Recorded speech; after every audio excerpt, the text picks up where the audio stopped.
En el caso particular de México, son pocos los casos que se han dado, pero hay una resolución de un juez de distrito en donde ordena a un servidor público con un cargo, digamos, de presidente municipal, sin que sea el caso concreto, en donde el presidente municipal estaba cansado, estaba fastidiado de que un usuario de una red social le estuviera profiriendo insultos o le estuviera haciendo reclamos muy airados en una red social en particular.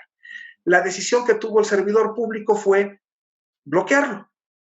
El ciudadano, muy sentido con el actuar del servidor público, promueve un juicio de amparo y en ese juicio de amparo el juez de distrito le ordena al servidor público poder desbloquear. ¿Por qué? Porque tiene que ser una comunicación directa, es decir, no por el hecho de ser servidor público representa que está por encima del ciudadano, sino que lo que representa es que tiene que estar abierto, porque al ser personas públicamente expuestas, deben de tener una mayor tolerancia a la crítica y al ejercicio de las libertades fundamentales. Estos son tan solo algunos de los paradigmas a los cuales se enfrentan los derechos humanos ante la irrupción de la informática.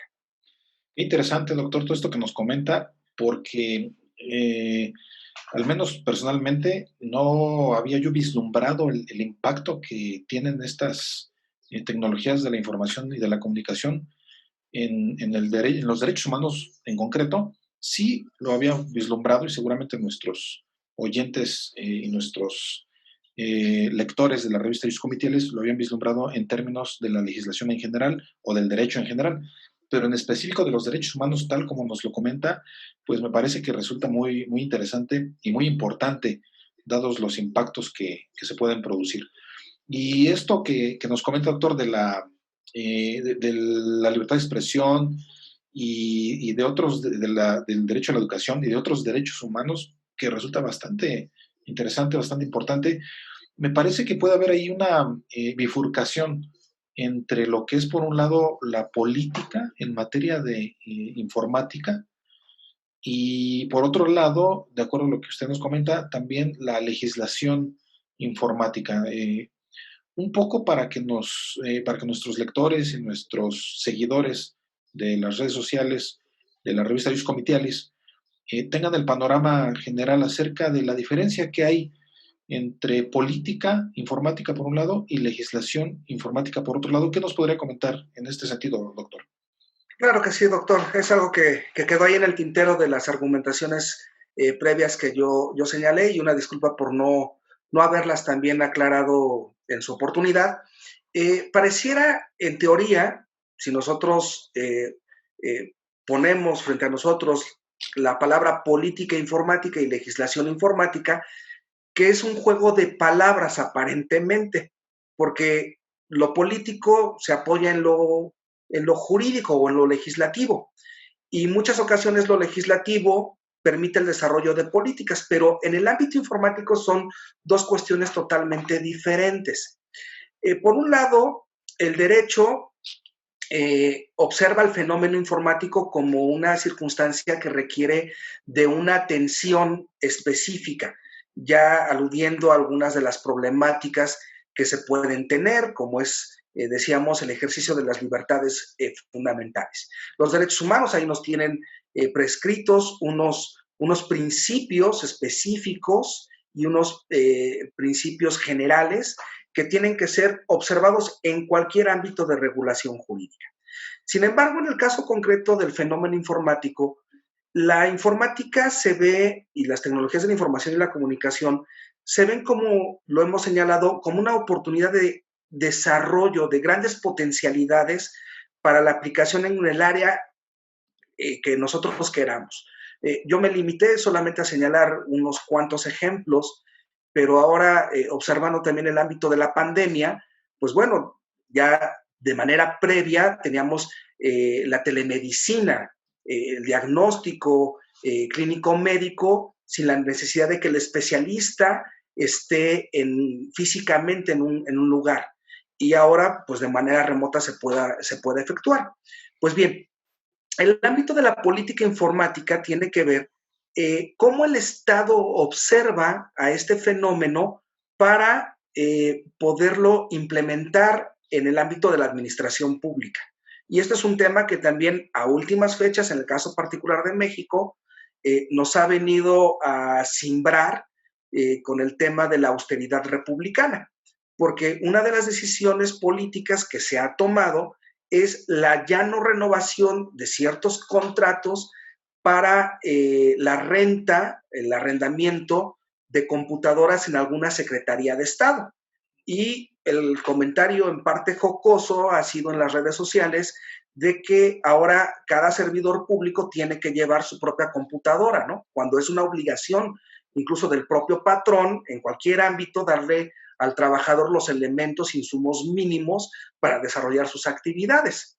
Y en este sentido, es parte de esa política pública, cómo el Estado va a desarrollar tecnología, cómo la va a implementar en sus diferentes ámbitos y con ello darle servicios a los ciudadanos.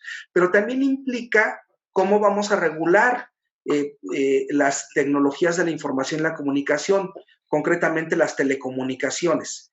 ¿Qué política de Estado vamos a tener nosotros? Y aquí tenemos propiamente por disposición constitucional de que no es un monopolio por parte del Estado. Hay una rectoría económica y forma parte de esa política informática. Pero también la política informática tiene que ver cómo vamos nosotros a acercar la tecnología a todas las personas que viven en nuestro territorio. Pero esa política debe de tener un soporte jurídico, obviamente desde el derecho administrativo, y no solamente se debe de limitar a la construcción de los equipos, sino también debe de ir un poco más allá en el sentido de cómo vamos a favorecer el intercambio de tecnologías o la famosa transferencia de tecnología. Hoy ahora con la cuestión también de la promesa de una vacuna, vamos a estar observando cómo va a estar latente y se va a estar hablando mucho de la transferencia tecnológica. Pues bien, es parte también de la política informática. La política informática también tiene que ver con los estándares internacionales para la construcción de los equipos, la disponibilidad que se tenga en un lugar determinado. Por ejemplo, voy a hacer perdónenme todos los que nos están viendo, van a escuchar un ruido porque acabo de desconectar mi teléfono que estaba conectado a la laptop. Estas entradas que tienen nuestros teléfonos, nuestros dispositivos, las famosas USBs, son parte de los estándares que rigen a una política informática. Es decir, la política informática es muy amplia. Puede ser desde cómo construimos un equipo informático hasta cómo lo vamos a aplicar en el ámbito de la administración pública, pero también cómo vamos a educar a nuestra sociedad en materia informática.